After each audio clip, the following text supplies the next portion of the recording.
एव चन्द्रं व्रजेशरूपेण पुरापि जातं प्रविश्य प्राप्तं प्रियप्राणनाथं परेशपूर्णं सततं नमामि।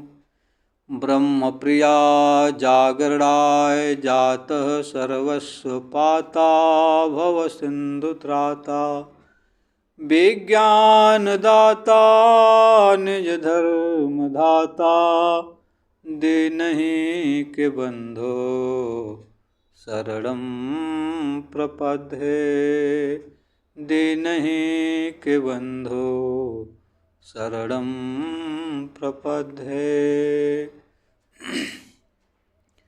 बंदो सतगुरु चरण को करो प्रेम प्रणाम अशुभ हरण मंगल करन श्री देवचंद जी नाम। श्री प्राणनाथ निज मूलपति श्री मेराज सुनाम तेज कुंवर श्यामा जुगल को पल पल करूं प्रणाम पल पल करूं प्रणाम। प्रथम लागूं दो चरण को धनिये न छुड़ाए खिन लाख तले लाल एड़िया मेरे जीव के ही जीवन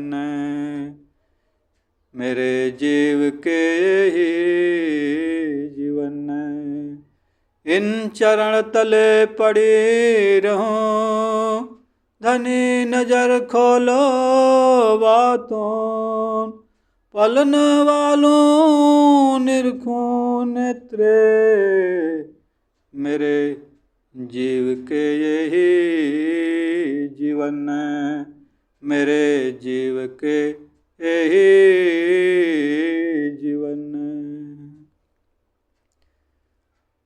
परम पूजनीय श्री राजश्यामा जी वांगमयी मूर्ति स्वरूप सिंहासन पर विराजमान, यहाँ पे उपस्थित सभी दिव्य आत्माएं, भक्तगण, सुंदर साथ जी, सभी श्रोता बंधु, आप सभी के हृदय धाम में विराजमान अनादि अक्षरातीत पूर्ण ब्रह्म परमात्मा के जुगल स्वरूप का दर्शन करते हुए मैं आप सभी के श्री चरणों में कोटि कोटि प्रणाम करता।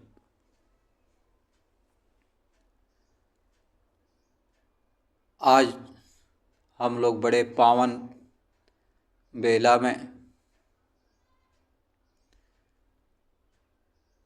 जिस समय 144 वर्ष के बाद महाकुंभ का आयोजन जिस नक्षत्र घड़ी में प्रयागराज में चल रहा है, उसी नक्षत्र घड़ी बेला में हम सभी आप लोग काशी के द्वार कहे जाने वाले क्षेत्र लाहौरी काशी जिसको कहते हैं लोग, उस लाहौरी काशी में 12 घाट है। सुनने में आता है कि वहाँ भगवान ने 12 रूप धारण किया और पृथ्वी का उद्धार किया है। उसी 12 क्षेत्र से 2 किलोमीटर दूर श्री मोक्षदायिनी ज्ञानपीठ महमूदपुर गजाधरपुर औड़ीहार के सौजन्य से स्वसंवेद तारतम्यवाणी कुल्यम स्वरूप साहब का पाठ विश्व के सभी जीवों ब्रह्मात्माओं के कल्याण हेतु अधिक से अधिक पारायण पाठ करने का एक कार्यक्रम चल रहा है। उस क्रम में यह 17वां पारायण पाठ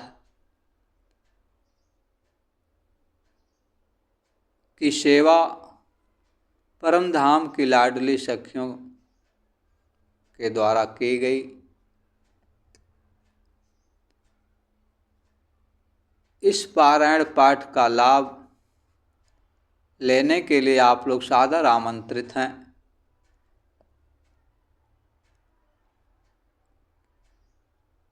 श्री मोक्षदायिनी ज्ञानपीठ पर पधार कर आप लोग सत्संग चर्चा, वाणी चर्चा का लाभ लें, अपने जीवन को धन्य बनाएं।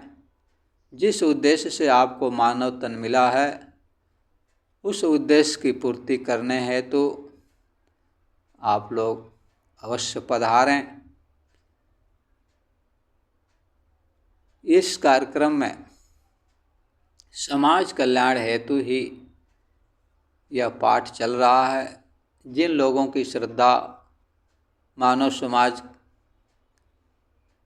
विश्व ब्रह्मांड के सभी प्राणियों के प्रति कल्याण की भावना होती, वो लोग इस सेवा को ग्रहण करते हैं और सेवा यहाँ मोक्षदायिनी ज्ञान तक पहुँचाते हैं पाठ करने के लिए। जो भक्तगण दूर के हैं, संभव नहीं कि यहाँ आ सकें, तो आप सभी के लिए YouTube पे श्री मोक्षदायिनी ज्ञान चैनल चल रहा है। आप लोग उस चैनल के लिंक को सब्सक्राइब करें, उस लिंक को खोलें। आप लोगों तक जो वीडियो पहुंच रही हो, आपको अच्छी लगे तो और भक्तों को और मित्रों को शेयर करें, जिससे आप सभी तक यह कार्यक्रम सुविधा और जल्द से जल्द पहुंच सके। भक्ति करने का इस संसार में हर व्यक्ति का अलग अलग अपना उद्देश्य होता है। जो जिस उद्देश्य को लेकर के भक्ति करता है उसी उद्देश्य की प्राप्ति होती है। कोई धन जन के लिए भक्ति करता है, कोई अपने मुक्ति के लिए भक्ति करता है, कोई मोक्ष के लिए भक्ति करता है। तो धन जन के लिए भक्ति करने से आपको धन जन की प्राप्ति होगी। अगर आप मुक्ति चाहते हैं तो आपको मुक्ति भी कई प्रकार से मिल सकती है। इस योनि से मुक्त हो जाएंगे, इस लोक से मुक्त हो जाएंगे, इस ब्रह्मांड से मुक्त हो जाएंगे। इस तरह से मुक्ति के कई अंग हैं, प्रकार हैं। आपकी जो इच्छा हो उसकी कामना कर भक्ति करें। और जो लोग मोक्ष की प्राप्ति करने की इच्छा रखते हों, वह मोक्ष प्राप्त करने के लिए मात्र एक ही साधन है, अनादि अक्षरातीत श्री कृष्ण पूर्ण ब्रह्म परमात्मा की भक्ति अनन्य भाव से यदि आप करते हैं तो आपको मोक्ष की प्राप्ति होगी और परमधाम को प्राप्त करेंगे, जिससे आपका जीवन मरण का चक्कर छूट जाएगा। मुक्ति पाने से जीवन मरण का चक्कर नहीं छूटता।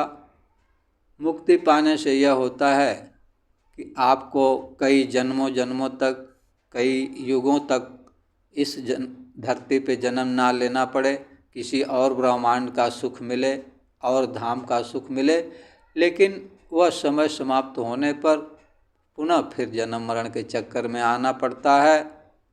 कुछ ऐसे लोक हैं जिनका महाप्रलय में नाश हो जाता है और कुछ ऐसे धाम हैं जो महाप्रलय से परे हैं। उन धाम में पहुँचने पर आपको मोक्ष की प्राप्ति होगी।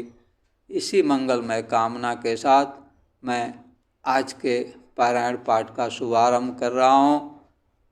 पारायण प्रारंभ होता है, सुनिए वीर छत्रसाल, आकर आसन लीजिए श्री जी लाडली लाल।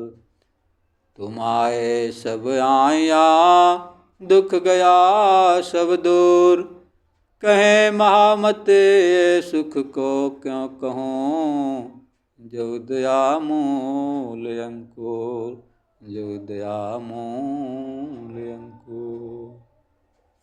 बोलिए श्री प्राणनाथ प्यारे की जय। आनंद कंद श्री कृष्ण चंद की जय। सद्गुरु महाराज की जय।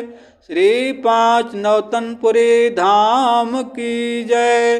श्री पांच महामंगलपुरी धाम की जय। श्री पांच पद्मावतपुरी धाम की जय। श्री मोक्षदायिनी ज्ञानपीठ